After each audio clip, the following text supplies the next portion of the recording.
2 பேருமே அதை விரும்பணும். மேபி அந்த ஃபர்ஸ்ட் ஸ்டெப் வந்து எப்பவுமே ஆண்கள் கிட்ட தான் வந்திருக்கோம்னு நினைக்கிறேன். அதனால அவர் சொல்றாரு இல்ல, அதுதான் நான் சொல்லுவேன்.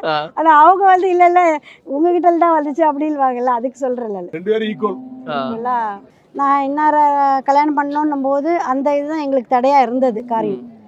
அவரையா அப்படின்ற ஒரு பிம்பம் தான். நான் அதையும் தாண்டி நம்ம நேசித்தோம், அதனால் நம்ம கல்யாணம் பண்ணணும் அப்படின்ற வெறியோடு இது பண்ணேன். உள்ளே வந்ததுக்கு அப்புறமா அவருடைய குணங்களை தெரியாமல் பல விஷயங்கள் அவளுக்கு எதிர்மாறான விஷயங்களாக தான் வெளியே பேசப்பட்டது. அப்போ இதை உடைக்க வேண்டும் அப்படின்ற ஒரு சபதத்தோடு தான் நான் என்னுடைய வாழ்க்கையை ஆரம்பித்தேன். அப்போது சில வேளைகளில் இந்த பல வழக்குகளை போட்டு அவரை சிறையில் வைக்கணுன்ற ஒரு இதில் தான் போகும். அப்போது அந்த மாதிரி சிறைவாசம் அப்படின்ற நிறைய வரும்போது குடும்பமும் அதுக்கு பாதிக்கப்பட ஆரம்பிச்சிச்சு.